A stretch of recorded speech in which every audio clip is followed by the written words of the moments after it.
ಮಚ್ಚ, ಇವತ್ತು ದಿಯಾಗ್ ಪ್ರಪೋಸ್ ಮಾಡೋಣ ಅನ್ಕೊಂಡಿದ್ದೀನ. ಯಾರು ಆ ಟಾಪರ್ ದಿಯಾನ?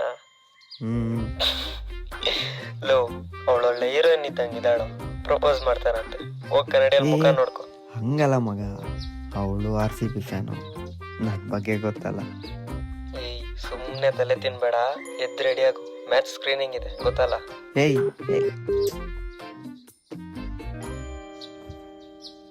6:15 ಆಗೋಯ್ತಾ?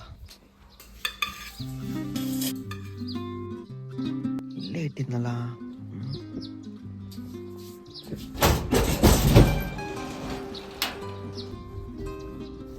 ಎಲ್ಲೋಯ್ತು?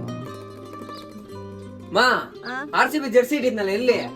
ಅದು ಒಗ್ಯಕ್ಕೆ ಹಾಕ್ಬಿಟ್ಟಿದ್ದೀನಿ ನಾನು. ಒಗ್ಯಕ್ ಯಾಕಮ್ಮ ಹಿಂಗ್ ಮಾಡೋದ್ ನೀನು? ಬಟ್ಟೆ ಇದೆ, ಯಾವ್ದೋ ಒಂದು ಹಾಕೊಂಡು ಹೋಗು. ಸ್ಕ್ರೀನಿಂಗ್ ಇತ್ತು ಇವತ್ತು, ಎಲ್ಲಾರು ಹಾಕೊಂಡ್ ಬಂದಿರ್ತಾರೆ RCB ಜರ್ಸಿ. ಸ್ಕ್ರೀನಿಂಗ್ ತಾನೆ, ಸ್ಟೇಡಿಯಂ ಅಲ್ವಲ್ಲ, ಯಾವ್ದೋ ಒಂದು ಹಾಕೊಂಡು ಹೋಗು. ಬಂದಿದ್ರೆ ಗೊತ್ತಾಗ್ತಾ ಇತ್ತು. ಯಾವ್ದೋ ಒಂದು ತಗೊಂಡು ಹಾಕೊಂಡು ಹೋಗೋ. ಗೊತ್ತು ಬಿಡು. ಸರಿ.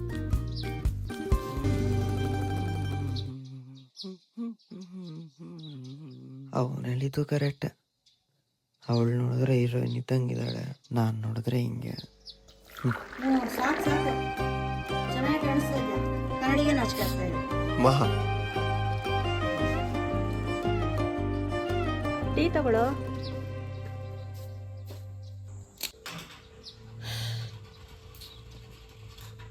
ಅಯ್ಯೋ ಬಾಂಗೆ ಸ್ಪೆಕ್ಸ್ ಕಿತ್ತೋಗಿದ್ಯಮ್ಮ. ಅರೆ ರೇ, ಹೆಂಗಾಯ್ತು? ಗೊತ್ತಿಲ್ಲಮ್ಮ, ಕಿತ್ತೋಗಿತ್ತು. ಕುಡಿಲಿ, ನೀನು ಟೀ ಕುಡಿತಾ ಇರು, ನಾನು ನೋಡ್ತೀನಿ.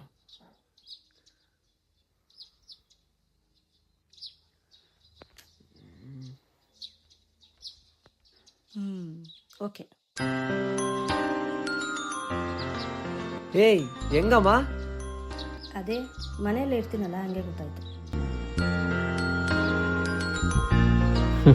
ಬರೀ ಸ್ಪೆಕ್ಸ್ ಮಾತ್ರ ಅಲ್ಲ, ನಮ್ಮ ಮನೇಲಿ ಯಾರೇ ಮನ್ಸು ನೋವಾದ್ರು ಅದನ್ನ ಸರಿ ಮಾಡಕ್ ತಾಯಿಯಿಂದ ಮಾತ್ರ ಸಾಧ್ಯ.